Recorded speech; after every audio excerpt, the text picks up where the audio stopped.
Shalom, selamat pagi Bapak Ibu, saudara-saudara jemaat Okteni AL Ciangsana yang saya kasihi dalam kasih Kristus. Marilah kita siapkan hati kita untuk masuk dalam pelayanan firman Tuhan. Mari kita berdoa. Tuhan Yesus, saat ini kami mendengarkan firman-Mu, sebab itu tuntunlah kami dengan Roh Kudus-Mu untuk memahami firman Tuhan yang hendak kami dengar. Kami dapat mengerti, menyimpan di dalam hati kami, dan kami dapat menghidupkan firman Tuhan dalam segenap kehidupan kami.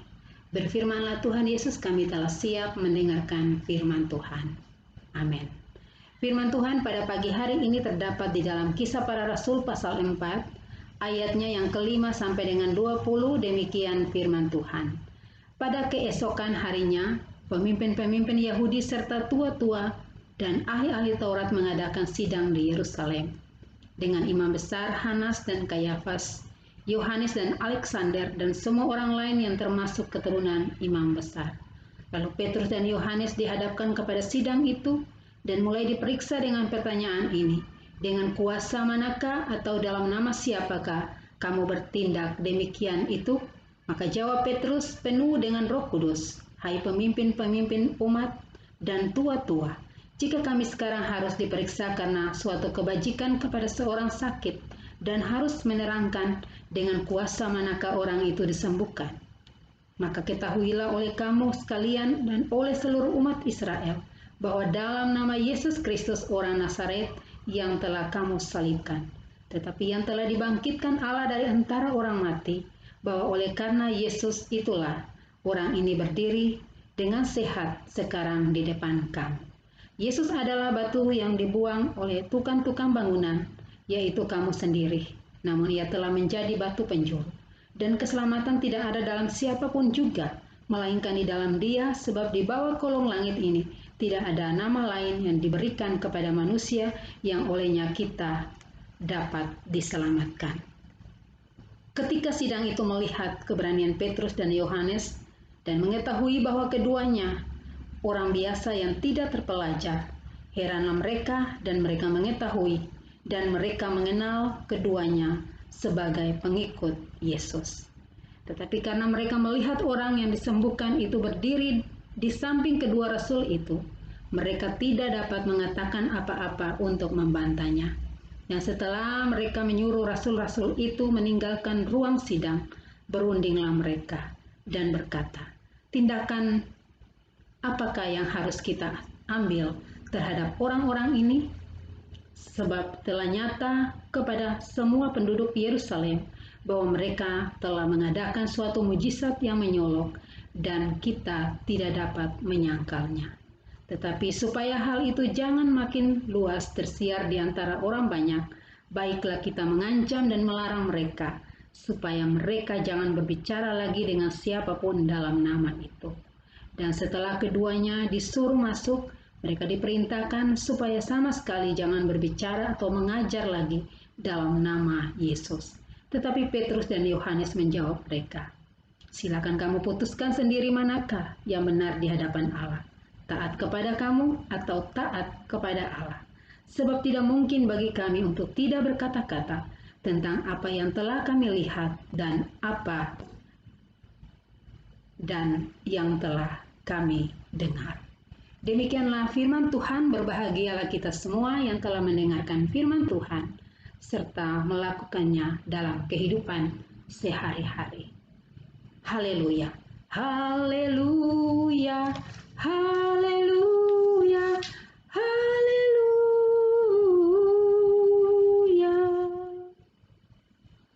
Shalom Bapak Ibu, saudara-saudara jemaat yang dikasihi oleh Tuhan Yesus Kristus. Tema kita pada saat ini adalah persekutuan gereja menuntun kepada pemulihan. Dalam bacaan kita saat ini mengisahkan tentang bagaimana sikap dari kedua Rasul Yesus saat mereka dihadirkan dalam persidangan yang dipimpin oleh para pemimpin Yahudi tua-tua dan para ahli-ahli Taurat, di mana mereka marah dan geram terhadap kedua rasul Yesus. Karena bagi mereka, kedua rasul itu tidak mempunyai hak untuk berkhotbah dan mengajar, apalagi mewartakan Yesus yang telah dicap mereka sebagai penghujat Allah. Karena itu mereka ditangkap, diadili, dipenjarakan, dan mereka dihadirkan di tengah-tengah persidangan untuk mempertanggungjawabkan akan seluruh perbuatan dan tindakan yang telah mereka lakukan.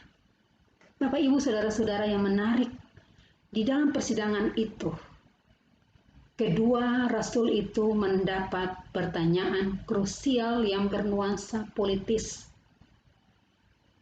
yaitu dengan kuasa manakah atau dalam nama siapakah mereka bertindak? Artinya bahwa dengan kuasa apakah mereka dapat menyembuhkan orang yang lumpuh itu, kalau kita lihat pada pasalnya yang ketiga. Bapak, Ibu, saudara-saudara, apa respon daripada kedua rasul Yesus, yaitu Petrus dan Yohanes? Apakah mereka takut? Mereka bungkam? Mereka diam dan tidak menjawab? Tidak demikian. Tetapi dengan penuh keberanian mereka menjawab secara tepat dan jelas, yaitu bahwa dengan nama Yesus Kristus, orang Nazaret yang kamu salibkan itu, kami menyembuhkan, mengajar, serta berkhotbah.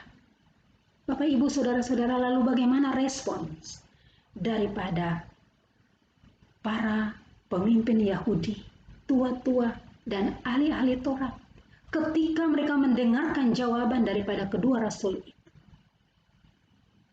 Bapak, Ibu, saudara-saudara, jawaban daripada Petrus ini sangat melukai hati mereka, bahkan merendahkan harga diri mereka. Demikian pun dengan anggota mahkamah lainnya. Tetapi mereka pun takjub dan heran. Mereka berpikir, dan bagi mereka, bahwa setelah penyaliban itu, maka tidak ada lagi orang yang menyebut nama Tuhan Yesus. Tetapi apapun alasannya, tidak dapat menghambat akan karya Allah di tengah-tengah bangsa Israel. Sebab apa yang diberitakan oleh kedua rasul itu adalah benar adanya. Bapak, Ibu, saudara-saudara, pertanyaannya, kenapa sampai Petrus dan Yohanes mereka berani untuk memberikan kesaksian seperti itu? Jawabannya karena mereka telah dipenuhi oleh kuasa Roh Kudus Tuhan, sehingga mereka dapat memberikan jawaban seperti itu ketika mereka ditanya. Dan dengan kuasa Roh Kudus Tuhan mereka dapat menyaksikan, melihat dan mendengarkan tentang Tuhan Yesus yang bangkit dan naik ke sorga. Dan dengan Roh Kudus Tuhan, mereka menyaksikan Yesus Kristus sebagai Tuhan dan Juru Selamat. Itulah yang membuat mereka berani, sehingga tidak ada alasan bagi mereka untuk tidak memberitakan Yesus Kristus bagi dunia. Bapak, Ibu, saudara-saudara yang dikasihi oleh Tuhan Yesus Kristus, walaupun saat itu ada larangan yang sangat keras untuk tidak memberitakan nama Yesus Kristus yang berkuasa itu, tetapi tidak membuat Yohanes dan Petrus menjadi kecut atau menciut nyali mereka, sehingga mereka takut dan mereka gentar, bahkan mereka mundur sebagai saksi Kristus. Karena hanya dengan kuasa kuat Roh Kudus, para rasul mampu dan sanggup melakukan perkara yang besar. Dengan demikian, sebagai persekutuan gereja, saudara dan saya pun terpanggil untuk menyaksikan dan mewartakan kuasa Tuhan Yesus, menyaksikan Tuhan Yesus sebagai satu-satunya penyelamat, penebus dan penghibur bagi dunia ini. Sebab itu kita dituntut untuk berani seperti halnya Yohanes dan Petrus. Kita diutus oleh Tuhan Yesus sebagai alatnya untuk menjadi saksi dari karya penyelamatan Tuhan Yesus di dalam dunia ini. Sebagaimana kedua rasul atau rasul-rasul Yesus lainnya menghadapi tantangan di dalam misi pekabaran Injil, maka kita pun selaku gereja saat ini pun kita mengalami hal yang sama. Dunia dengan segala cara yang licik menentang dan menghambat akan misi kita untuk menyampaikan kabar baik, untuk menyaksikan Yesus kepada semua orang di dalam dunia ini. Di mana Injil diberitakan, maka di situ pun pasti ada tekanan, penindasan, penganiayaan, bahkan nyawa kita adalah taruhannya. Tetapi disinilah bagaimana kita tetap kuat, kita tetap bertahan agar nama Yesus terus dikumandangkan di tengah gelombang zaman ini. Bapak, Ibu, Saudara-saudara, keberanian daripada Paulus, Petrus, dan Yohanes inilah yang menjadi cerminan bagi kita. Dan itu harus kita miliki di dalam kehidupan kita sebagai saksi Kristus. Bahwa keberanian itu juga harus kita miliki sebagai orang percaya. Untuk menghadapi segala sesuatu yang paling sulit dan yang terburuk sekalipun di dalam kehidupan ini. Kita bisa melihat dan menyaksikan realita yang terjadi di tengah kehidupan kita. Banyak orang yang tidak bertahan. Banyak orang yang mundur. Karena mereka tidak mampu untuk menghadapi badai yang menghadang setiap kehidupan mereka. Karena apa? Mereka tidak kuat. Mereka tidak memiliki kuasa. Tetapi kita sebagai orang yang telah diberikan kuasa, maka kita akan mampu. Dan kita akan tetap berdiri serta tidak tergoyahkan atau digoncangkan dengan apapun juga. Bapak, Ibu, Saudara-saudaraku, dengan Roh Kudus, kita punya kuasa untuk menghancurkan segala pekerjaan-pekerjaan iblis. Dengan kuasa Yesus Kristus kita dapat menghancurkan segala pekerjaan-pekerjaan kuasa dunia ini. Sebab itu jangan pernah kita takut dan kita malu untuk terus bersaksi tentang Yesus kepada orang-orang, bahkan mereka yang belum mengenal dan percaya kepada Tuhan Yesus Kristus. Roh Kudus akan selalu menolong, menghibur, menguatkan, serta menyertai kita sebagai pribadi, keluarga, rumah tangga, bahkan persekutuan gereja untuk menghadapi setiap badai kehidupan yang senantiasa datang silih berganti menghadang kehidupan kita. Dengan demikian, sebagai persekutuan gereja, kita harus tetap kuat berdiri kokoh dalam nama Tuhan kita, Yesus Kristus. Karena persekutuan gereja yang kuat, yang kokoh, yang tetap bertahan, merupakan suatu kekuatan dan kunci bagi kita untuk memulihkan seluruh kehidupan kita di dalam menghadapi segala situasi dan kondisi apapun juga dan bagaimanapun juga di dalam kehidupan ini. Oleh karena itu, marilah kita mengandalkan kuasa Roh Kudus di dalam setiap pelayanan dan karya-karya kita. Soli Deo Gloria, Tuhan Yesus memberkati kita sekalian. Amin. Bapak, Ibu, Saudara-saudaraku yang dikasihi dalam Tuhan Yesus Kristus, marilah kita masuk di dalam doa syafaat yang akan diakhiri dengan doa Bapa kami secara bersama. Mari kita berdoa. Bapa di sorga, kami mengucap syukur dan terima kasih untuk firman Tuhan yang sudah menyapa kami di pagi hari ini. Bila firman Tuhan menjadi berkat dalam kehidupan beriman kami. Dan oleh kekuatan Roh Kudus, kami dapat melakukan apa yang Tuhan perintahkan bagi kami saat ini. Kami berdoa untuk bangsa negara kami, senantiasa Tuhan memberkati para pemimpin kami dengan hikmat Tuhan, memimpin bangsa negara kami ini. Melewati segala peristiwa kejadian yang terjadi di tengah bangsa. Kemakmuran, kesejahteraan, damai sejahtera, sukacita menjadi bagian dari bangsa negara kami. Kami berdoa untuk bencana alam yang terjadi di tengah bangsa kami, khususnya di NTT, senantiasa Tuhan memberkati umat-Mu yang terkena bencana. Tuhan cukupkan segala kebutuhan yang mereka butuhkan, Tuhan hibur, Tuhan kuatkan. Dan Tuhan senantiasa memberkati mereka di dalam segala apapun yang mereka harapkan dan pinta daripada Tuhan. Kami berdoa Tuhan bagi pelayanan di tengah jemaat OKTNI AL Ciangsana. Senantiasa Tuhan memberkati para pelayan-pelayan Tuhan, hamba-hamba Tuhan, pendeta, majelis, bahkan seluruh jemaat yang terlibat, melibatkan diri untuk pelayanan. Diberkatilah oleh Tuhan semua program kerja kami, rencana-rencana kerja untuk memajukan pelayanan diberkati oleh Tuhan, agar semuanya berjalan dengan baik. Kami berdoa Tuhan bagi panitia pembangunan gedung sekolah minggu, bahkan panitia pemilihan majelis periode 2021 dan sampai dengan 2025.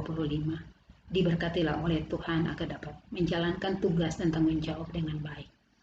Kami berdoa untuk calon majelis OKTNI AL Ciangsana periode 2021-2022 yang sudah terpilih dan sedang mengikuti pembinaan. Senantiasa Tuhan memberkati agar dengan segenap hati mengikuti, dan semua pembinaan yang didapatkan menjadi bekal bagi mereka di dalam melayani Tuhan di tengah jemaat OKTNI AL Ciangsana. Terpujilah Tuhan, kami berdoa bagi jemaat-Mu yang saat ini sedang sakit, dalam pemulihan dari sakit. Tuhan jamah satu persatu dan Tuhan sembuhkan. Kami berdoa bagi jemaat yang berada di dalam pergumulan, senantiasa Tuhan buka jalan, Tuhan memberikan solusi yang terbaik dari setiap persoalan mereka.